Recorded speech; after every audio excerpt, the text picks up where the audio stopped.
One of your challenges, Dr. Jaishankar, is to manage India's image internationally. And over the past few days, we've seen multiple international reports which seem to suggest that India's standing is now, being clouded. For example, Freedom House put out a report which demoted India's freedom score from free to partly free, saying rights and civil liberties have been eroding since Prime Minister Modi came to power. The fifth annual democracy report by Sweden's VDEM Institute downgraded India from India's largest democracy to being an electoral autocracy.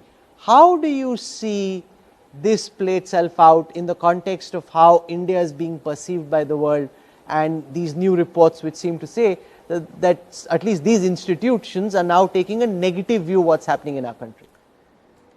You use the dichotomy of democracy and autocracy. You want the truthful answer? It's hypocrisy. Okay?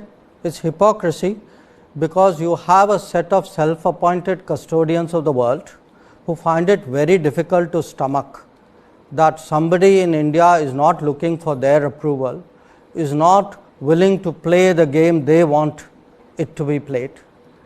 So they invent their rules, their parameters, pass their judgments, and then make out as though this is some kind of global exercise. So I ask you, you are talking of a report from Sweden, a report from the United States. Okay, we are supposed to be the nationalist. What do you always see? BJP, Hindu nationalist government. Okay, Hindu nationalist party. So let's talk nationalism. Okay, we are the nationalist guys. We have given vaccines to 70 countries in the world. So tell me, the internationalist countries, how many vaccines have they given? Which one of these countries has said, while I'm doing my people, I will also do people outside who need it as much as my people do? So suddenly, where are these people when it comes to that? We are supposed to be, shrinking civil rights because of, apparently our mindset. Now, again, look at the politics of these places. Whatever you might say, in this country, nobody questions an election. Can you say that in those countries? So, and look at beliefs. Yes, all of us are entitled to our beliefs, our faiths, our values, etc.